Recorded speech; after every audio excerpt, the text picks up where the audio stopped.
Welcome back to the channel, ladies and gentlemen. This is the ISO GOAT here, back again for another quick video. Let me start this by saying I'm not a financial advisor, nor is this financial advice whatsoever. Do not invest in anything solely based off my opinions or anything that I say in this video until you've done your own due diligence and your own research first. Never throw in more money than you're willing to lose, and also make sure you have a firm understanding of crypto before throwing in any kind of money. I hope you guys are having a blessed week. ISO 20022 has gone live. They are starting to get the rails and everything up and running. I do think it's very interesting. We are literally at the precipice of a brand new financial system and a way to move money globally. So I just have a couple updates for you guys. I'll try to keep you guys updated in regards to any updates that I get as well on my page. Just check out the communities tab. That's where I post anything and everything in regards to updates that I get. Back to the news. Next thing, so I'm just going to go straight through these things, literally verbatim from the article. This talks about use cases with Ripple. Ripple, a technology company focused on cross-border payments with the aim of replacing correspondent banking. We've talked about this. The payment protocol of Ripple promises higher speed and lower fees by providing an interoperability layer between payment systems. The company has built a payment network called RippleNet with a functionality called on-demand liquidity that unlocks the pods of liquidity trapped in Nostro and Vostro accounts with digital assets, specifically XRP, for those that didn't know, as a bridge currency between two fiat currencies. Not going to touch too much more on that. Want to skip a few. We're going to go here. Nope, wrong one. So this actually is a chart. It talks about examples of cost reduction by Ripple's international remittance system. It basically has a chart that shows remittance costs of current system. Obviously, it shows it way up here. And then there's a 33% decrease in regards to remittance costs using only Ripple system. And then from there, there's an additional 17%. Sorry if my math is mathing. 27%, my apologies, which shows a 60% reduction in costs using Ripple systems and virtual currency XRP. It is posted on my page. Take a look at it when you do have the opportunity. Next thing, just wanted to give you guys some quick updates. This is actually an old post, but Bank of England revises date for CHAPS ISO 20022 migration to June 19th, 2023. We already know about SWIFT, so we're going to skip that one for now. Let me see if there was anything else important. Payments NZ announces High Value Clearing System HVCS ISO 20022 migration will now commence in March 2023 as well. And then Australian Payments Network we already have talked about. So I'll skip that one for now. This is actually in a video that I've already done, so I'm going to skip that. Other applications of crypto and blockchain technology are being explored for various buying, selling, and lending use cases. For example, the California's DMV moving auto titles to the blockchain to streamline title transfers, automate manual processes, and provide much needed transparency and traceability to the vehicle lending process. I think that's very interesting. DOT is definitely here to stay. For those that haven't figured that out yet, it is coming. They're literally utilizing this technology. It's coming soon, laying the tracks. Next thing, next article. Crypto's most attractive cost reduction. I'm sorry. Crypto's most attractive feature is cost reduction. My apologies. And this basically talks about a survey that they did. In the survey, 50% of respondents believe that lower payments cost, both domestically and internationally, is crypto's primary benefit. Nearly 90% of survey leaders acknowledge some cost improvements related to the international payments, and 75% expect domestic and cost benefits. This just reiterates the positive things associated with DLT, some of this technology that's up and coming. Just as a heads up, you guys can read through the full article. It's posted on my page. Next thing, this is from 2023, Real-Time Payments, Instant Payments, CBDCs, Interoperability, and Payment Pre-Validation. It's a January 20th, 2023 article. I just think it was interesting. It is posted on my page under the Communities tab. Check it out when you do get the opportunity. Next thing, UBS offers to buy Credit Suisse up for $1 billion. I'm not going to go too far into that. We've seen this ad nauseum, probably all over Twitter for those that do have Twitter, so I'm not going to touch on that. Next thing, shout out to Utility. The world will use a new digital currency as a neutral bridge for global cross-border settlements. Wonder what that might be. It will not be the digital USD, the Chinese digital yuan, any proof-of-stake protocol. It will be backed by nothing, 100% neutral, XRP and XLM as global stablecoins. The World Bank has already done an article on this. I'm not, it is what it is. You guys can look up the article yourself. I actually did a video on this quite some time back, so if you guys want to look for it, it's very interesting, like I said, and I post a link to everything so that way you can see it yourself as well. Next thing, this is just his perspective, just as an FYI, so before anybody wants to shoot the messenger, because that seems to be happening a lot lately, just as a heads up. I just thought it was interesting, so I'm bringing it to you guys. XRP Captain. What if price of XRP shoots up to $10,000 per XRP and becomes a stablecoin like USDT at the price of 10K?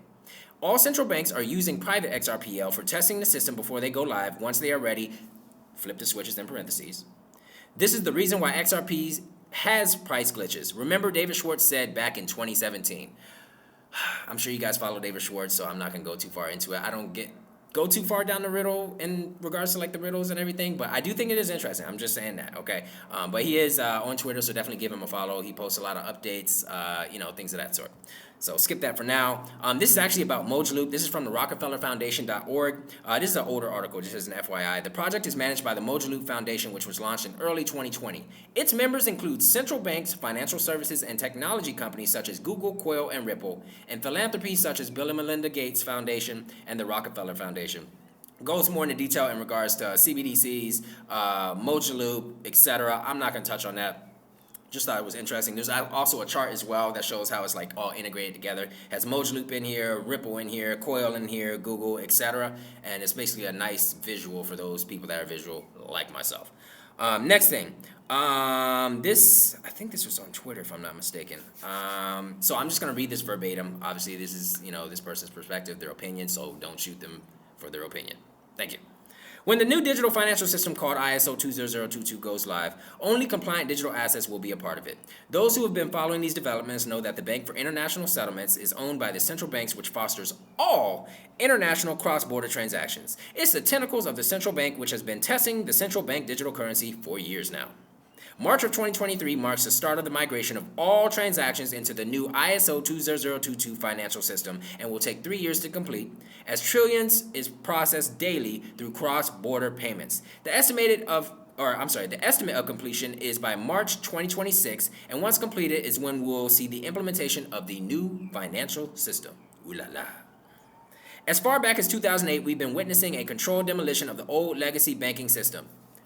Please tell them. Please let people know. It doesn't take much to see that the path we're heading down is unsustainable.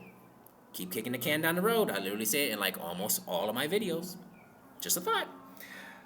The grave concern over ISO 20022 is the level of control that the central bank will have over consumers and enterprise. When you have the ability to control commerce, buying and selling, you'll have the ability to control the people. And in the end, that's what this is really about, control. Obviously, everything has its positives, everything has its negatives. CBDCs, I'm not a fan of either. At the end of the day, they're probably coming, just being honest, non-beat around the bush, coming to a country near you. Just a heads up. That's all I'm going to say on that. Next thing. This is from Interesting Engineering by Baba Tamim. Nearly 200 U.S. banks could collapse like Silicon Valley Bank warrants study. I think there are going to be some ripple effects. We may not see them right now, but I think in the next couple of months, we probably have more things coming down the pipeline. Just as a thought, like I said, between Silicon Valley, between Silvergate, Signature Bank, this isn't small fries. These are pretty huge banks, just as an FYI for those that don't understand that. And there's going to be some detrimental impacts in the future. Just my thoughts, like I said. We'll see how they combat it. Anyways, next thing. This is from Mario Nafal. Breaking, it's official. UBS has announced the takeover of Credit Suisse with the support of the Swiss government. And it has some highlights. I'm just going to mention a couple of these. Swiss government grants UBS $9.7 billion guarantee on Credit Suisse losses. Both banks can obtain liquidity assistance loans up to $100 billion, CHF backed by the Federal Default Guarantee. Both banks will have unrestricted access to Swiss National Bank facilities. These are some interesting things. You might want to give him a follow and check it out yourself. Next thing, this is a statement from Christine Lagarde, president of the ECB, on the announcement of the 19th of March 2023 by the Swiss authorities. I welcome the swift action and the decisions taken by the Swiss authorities. They are instrumental for restoring orderly market conditions and ensuring financial stability.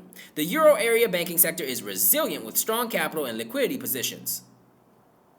In any case, our policy toolkit is fully equipped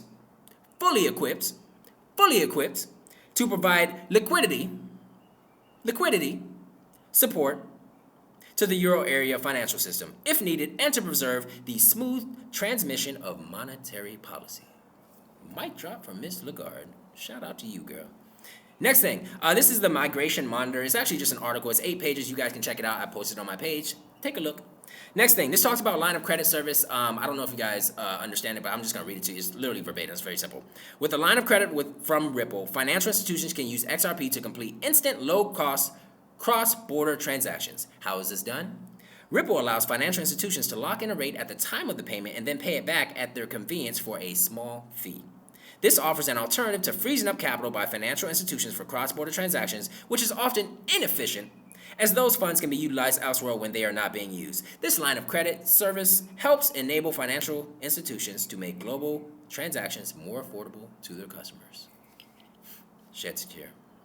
Next thing, shout out to ISO 20022. Let's do it. 2023 article. Liquidity is scarce, so banks seek reduce liquidity trapped in nostro accounts and mentions Ripple as challenger to correspondent banking. Gets the blood flowing, right? And ISO 20022 in 2023 will be the start of live cross-border traffic. Boy, that's a mic drop moment right there. And you should definitely give them a follow because they post a lot of stuff if you have not noticed. Next thing, this is just interesting from Cryptomaniac 101. Justin, Fed Chair Jerome Powell and Janet Yellen say U.S. banks' capital and liquidity are strong. Oh, the irony. Oh, this is hilarious. I'm not going to make this video too long. I'm actually going to break this up. So like, comment, subscribe, share this with some of you love. ISO Gold out. Catch y'all in another video.